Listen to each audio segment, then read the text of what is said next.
शारदा मठ के जगतगुरु शंकराचार्य श्री श्री विधुशेखर भारती महास्वामी जी पहली बार ऐतिहासिक भूमि बीदर में पधारे।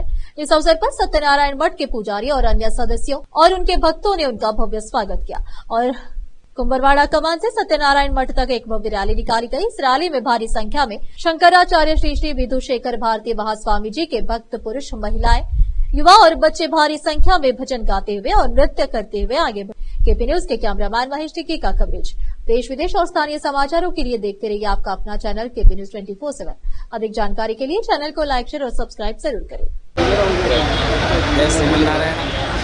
ಐತಿಹಾಸಿಕ ಬೀದರ್ ನಗರದಲ್ಲಿ ಇವತ್ತು ನಮ್ಮೆಲ್ಲರಿಗೂ ಭಕ್ತರಿಗೂ ಬಹಳ ಆನಂದದ ದಿವಸ. ಶೃಂಗೇರಿ ದಕ್ಷಿಣಾಮ್ನಾಯ ಶಾರದಾ ಪೀಠದ ಶ್ರೀ ಶ್ರೀ ಅನಂತ ವಿಭೂಷಿತ ವಿಧುಶೇಖರ ಮಹಾರಾಜಿ ಜಗದ್ಗುರುಗಳು ಬೀದರ್ ನಗರಕ್ಕೆ ಆಗಮಿಸಿದ್ದಾರೆ. ಅವರು ದಿವ್ಯವಾದಂಥ ಶೋಭಾಯಾತ್ರಾ ಕಾರ್ಯಕ್ರಮ ಈಗಾಗಲೇ ಆಗಿದೆ ಹಾಗೂ ಅವರ ಎಲ್ಲ ಸಮಾಜದ ಹಿರಿಯರ ನಾಗರಿಕ ವತಿಯಿಂದ ಗುರುಗಳ ಫಲ ಸಮರ್ಪಣಾ ಕಾರ್ಯಕ್ರಮ ಹಾಗೂ ಗುರುಗಳಿಂದ ಎಲ್ಲ ಭಕ್ತರಿಗೆ ಆಶೀರ್ವಚನ ಕಾರ್ಯಕ್ರಮ ನೇರವಾಗಿ ನಡೆದಿದೆ. ಇದು ಸ್ವರ್ಣ ಭಾರತಿ ಅಭಿಯಾನ ಅಂದರೆ ಶ್ರೀ ಶ್ರೀ ಜಗದ್ಗುರು ವರ್ತಮಾನ ಪೀಠಾಧೀಶ ಜಗದ್ಗುರು ಭಾರತೀಯ ತೀರ್ಥ ಅವರ ಸಿಂಹಾಸನರೂಢದ 50 ವರ್ಷ ಮುಗಿದಿದೆ.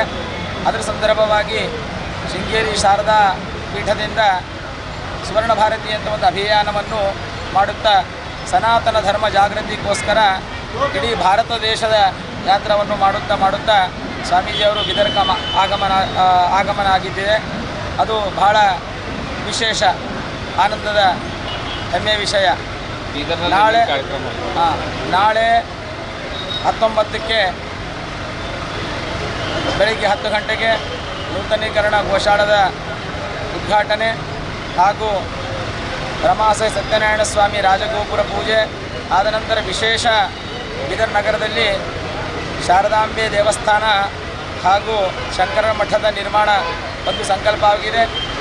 ಸ್ವಾಮೀಜಿ ಅವರ ಕರಕಮಲದಿಂದ ಅದರ ಶಂಕುಸ್ಥಾಪನೆಯನ್ನು ನಾಳೆ ಮಾಡ್ತಾ ಇದ್ದಾರೆ. ಆದ ಕಾರಣ ಎಲ್ಲ ಭಕ್ತರು ಹೆಚ್ಚಿನ ಸಂಖ್ಯೆಯಲ್ಲಿ ಬಂದು ಈ ಕಾರ್ಯಕ್ರಮದಲ್ಲಿ ಭಾಗವಹಿಸಿ ಗುರುಗಳ ಕೃಪಾ ಆಶೀರ್ವಾದಕ್ಕೆ ಪಾತ್ರರಾಗಬೇಕಂತೇಳಿ ನಾನು ಕೇಳ್ಕೊತೀನಿ.